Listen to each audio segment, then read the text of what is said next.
creativity. Well, Lola Emeruwa is the founder of WISH Africa, and she joins us now live in the studio. Welcome to Sky News. Thanks for joining us. Tell us about what you're holding.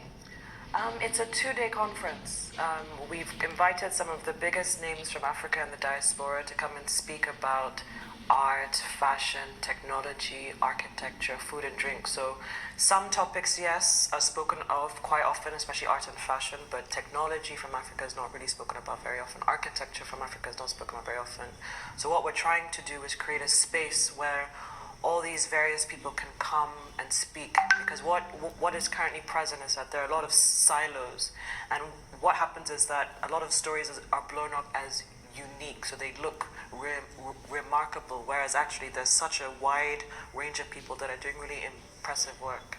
Why do you think there's the need for an event like this, or why do you think the perception of Africa needs to be changed? I mean, for one, it's a continent, not a country. Yeah, 54 countries. You're right. Well, I mean, as you just pointed out in your introduction, it's either typically a story of poverty, of AIDS, of adversity, or it's a negative perception of corruption and champagne.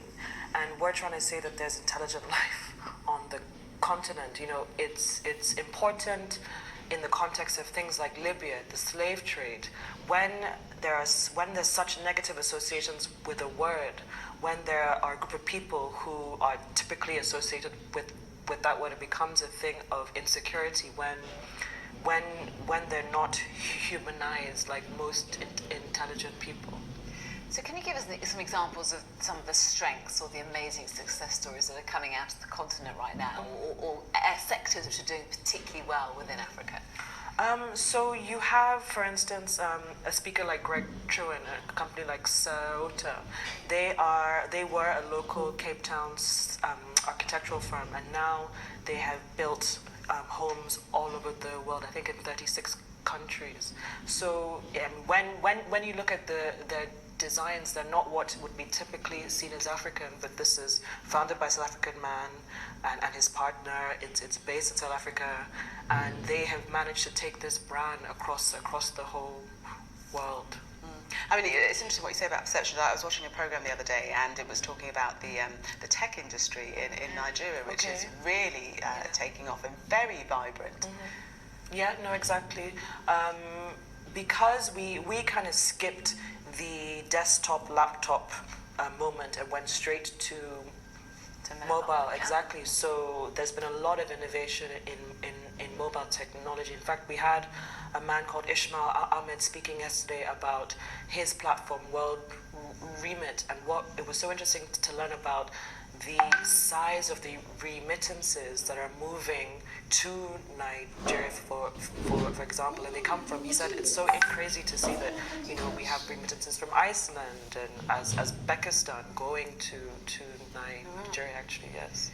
And yet, and hard question to answer in a not very long period of time, but political corruption is a huge issue, isn't it, on the continent? So what needs to change from African leaders so the potential of the continent can be reached?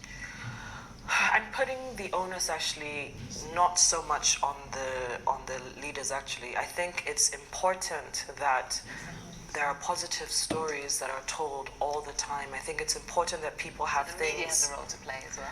The media has a role to play. The citizens have a role to play. It's important that we're not always rehashing the negative stories, because it strips away your pride, and pride is what makes you want to act, you know, right. It's what makes you want to set things in place.